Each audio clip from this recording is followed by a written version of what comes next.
For my constituents who live in rural Oregon, this is truly an exhilarating and exciting occasion.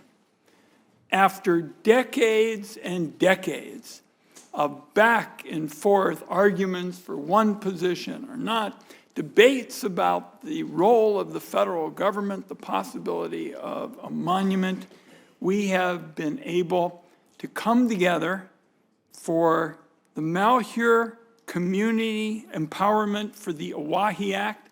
And Madam Chair, I'm going to give a brief statement, but I'd like to put into the record a document that we have never seen before in our region, a letter indicating that ranchers, conservationists, the tribes, all of the small businesses have come out strongly for this proposal, and I would ask unanimous consent that it be part of the record. Without objection.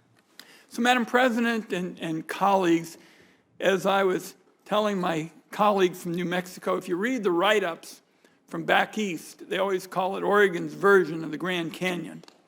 We really call it home.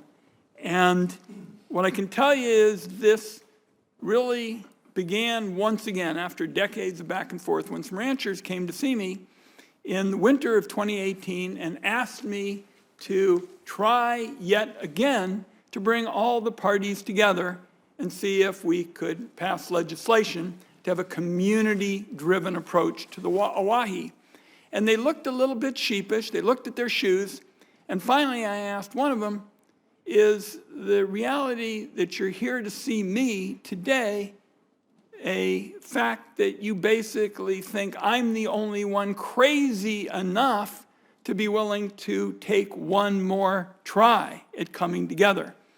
And the rancher smiled, and being the kind of blunt sorts, one of them said, yup, that's exactly why we're here. And that began our effort to try to find common ground. And what I will tell you is there's a lesson for everybody as it relates to our work on building these kind of coalitions. If you can, see if you can muster up an uncommon amount of common sense, because that is how my constituents in Eastern Oregon pulled this together. And we have a piece of legislation that preserves not just a treasured landscape for its beauty and ecological significance, but importantly, it preserves our agriculture culture and way of life for people who call it home. It provides grazing and operational flexibility for permit holders on BLM lands designed to preserve environmental integrity, delivers additional certainty and management direction for roughly 2 million acres of public land in Malheur County, designating half as wilderness, and ensures the rest is managed for multiple uses. It creates the Malheur County Empowerment for the Owyhee Group, an organization of local ranchers, environmental groups, and tribal representation to advise on flexible grazing management and help develop projects to improve landscape health. There's transfers of 30,000 acres into trust for the Burns Paiute tribe and creates a larger co-stewardship area for the tribe and the BLM on these culturally significant lands. And it spurs economic development for a region very much in need of it through provisions to develop recreational opportunities and other amenities.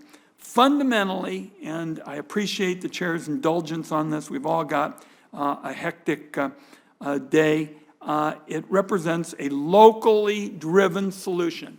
Thousands of miles from Washington, D.C. is this wonderful place that we call the Owyhee, and they're going to drive the approach that ranchers and conservationists and the tribes have come up with.